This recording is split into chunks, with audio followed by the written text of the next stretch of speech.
Hello, my name is Richie Mullis. I'm the pastor of Free Life Church in Forney. And I normally don't sound like this. I have lost my voice, but I did want to come to you today and just say I'm so glad that you've decided to tune in to these struggle huddles with us. You know, struggles aren't necessarily a bad thing. We all have struggles. And throughout the month of February, on Sundays at Free Life, we're talking about different struggles that we all face in life. I want you to try to join us this Sunday at Free Life Church. Also, I want to tell you about an exciting event we have coming up Palm Sunday. We're doing a party in 3D, 4 60-minute productions, multimedia. I'll be preaching. It'll all be 3D. It's going to be a great time, followed by a 10,000 egg Easter egg helicopter drop. That's right, 10,000 eggs. Also, we're doing a car show, over 100 cars, antique car show, games, prizes, food trucks, carnival rides, and more. You're not going to want to miss it, so make plans to be here. Well, enjoy this upcoming video clip by Pastor Craig Rochelle, Life Church up in Oklahoma. You'll be encouraged by it. And if I haven't had an opportunity to meet you, I look forward to doing so very soon. God bless you.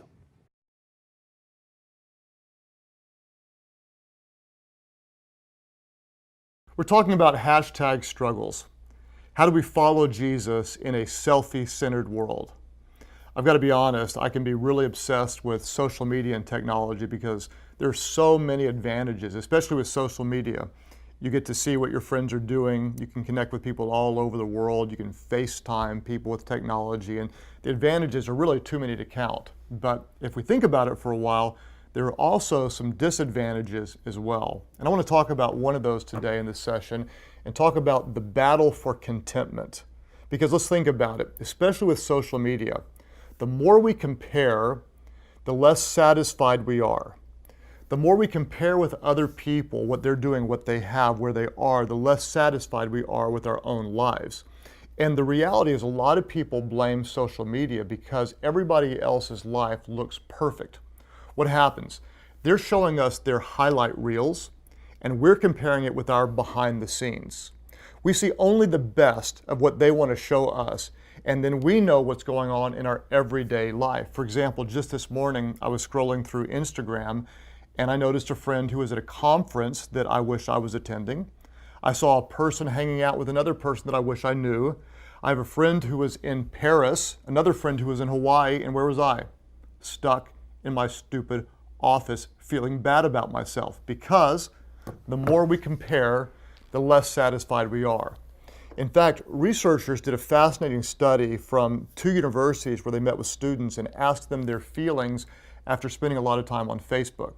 And what's crazy is that more than 1/3 of the students felt significantly worse after spending time on Facebook. And they cited the number one emotion they felt was envy. Envy. Why? Because the more we compare, the less satisfied we are. Chuck Swindoll said this, and to me this is so helpful. He said, life is 10% of what happens to you and 90% of how you respond. It's 10% of what happens to you and 90% of how you respond. But let's be honest, for so many of us, it's the exact opposite. It's all about what happens to us, and we forget that our response has any real value at all. I want to talk to you about your response. Whenever you're tempted to compare and be envious, what do you do? 3 things to look at today with Christ's strength, because let's be honest, you cannot do this on your own. The first thing is this: through Christ's strength, we're going to kill comparisons. Through Christ's strength, we will kill comparisons. The minute you look on and see someone has a better house than you, or they've got more shoes than you could ever dream possible, or you weren't invited to a party, or you're not married and everyone else is getting married, or you look at how many followers someone else has, or how many likes they get, and you think, my life stinks. We're going to let Christ's power help us kill comparisons. In fact, James said this in James chapter 3, verses 14 through 16. He said, but if you harbor bitter envy and selfish ambition in your hearts, do not boast about it or do not deny the truth. Do not boast about it or deny the truth. He says, such wisdom does not come down from heaven, but it's earthly, unspiritual, and demonic. What is envy? It's earthly, unspiritual, and demonic. He says, for where you have envy and selfish ambition, there you find disorder in every evil practice. So what do? Through Christ's power, we will kill comparisons.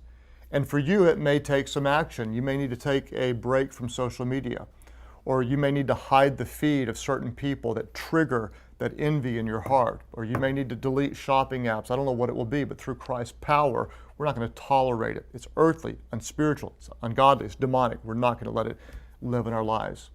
The second thing we're going to let Christ do is we're going to let Him teach us to celebrate other people's blessings. Through Christ's power, we will celebrate other people's blessings. Paul said it this way, Romans 12:15. He told us that we will rejoice with those who rejoice. In other words, if someone is blessed with a new car, we're going to celebrate that they have a new car rather than being jealous. If we see someone vacationing and we wish we were on vacation instead, we're going to thank God that they're blessed in this way. The same is true if someone gets a promotion that we wanted, we celebrate with them. Or we're trying to conceive and have a baby and yet we can't do it and everybody else seems to get pregnant by looking at each other. We're going to celebrate the way God blesses them. If someone else has more family time and we don't have enough family time, we're going to celebrate with them. If they've got a good marriage, we're going to celebrate that. If you're a guy and your buddies are at the game and you're not there, or you're a girl and your girlfriends are out to dinner, we're going to celebrate the blessings of others through Christ's strength. In fact, I learned a valuable lesson one time. I was actually driving between churches. I used to preach at both of them, and I drove by a small church that was struggling, and I prayed for them. I just prayed, God, bless this little church. Bless this little church. And I really felt like God was asking me, would I be happy if He blessed that church more than He was blessing our church? Well, our church was struggling a little bit at the time, and when that question came to me, would I be happy if God blessed them more? My honest answer was, no, I wouldn't. And I'm not proud of that, but that was my honest response.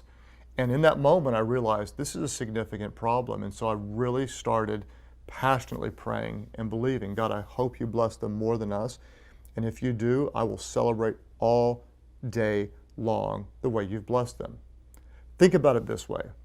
If you're upset about the way God is blessing someone else, that could be the very reason why God's not blessing you. Through Christ's strength, we're going to kill comparisons. We're going to celebrate His blessings in other people's lives. And the third thing we're going to do is we're going to cultivate gratitude. Through Christ's strength, we will cultivate gratitude. Think about this. Someone defined envy this way.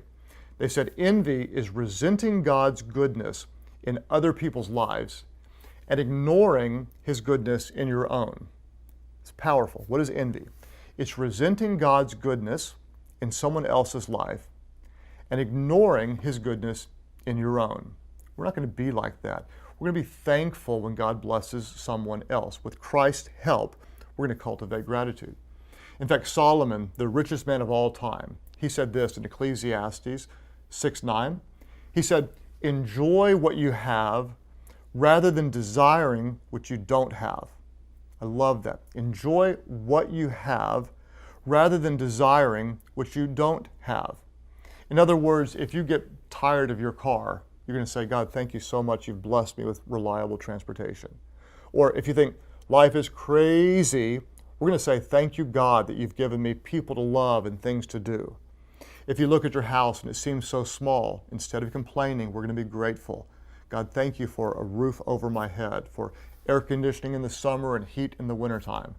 If you don't like your job or your kids are stressing you out, thank you, God, that I have a job. Thank you, God, that you've blessed me with children. In fact, Paul was very direct in Philippians chapter 4, verses 12 and 13. He said this. He said, I have learned the secret of being content in any and every situation. There is a secret of being content. What is it? He said, here's the secret, don't miss it. I can do all this, not on my own, he said, but I can do all this through Christ who gives me strength. How can we be content no matter what we see, no matter what's going on around us? The secret to being content is that we can do all these things through Christ who gives us strength. Through Christ, we will kill comparisons. Through Christ, we will cultivate gratitude. Through Christ, we will celebrate His blessings in other people's lives. And the bottom line is this: when Christ is all you have, you'll recognize that Christ is all you need. When Christ is all you have, you'll recognize Christ is all you need. So, when you're tempted to look on and compare, the more you compare, the less satisfied you'll be. The good news is we have a power beyond this world. Through Christ's power, He will help us to kill comparisons, to celebrate blessings, and to cultivate gratitude.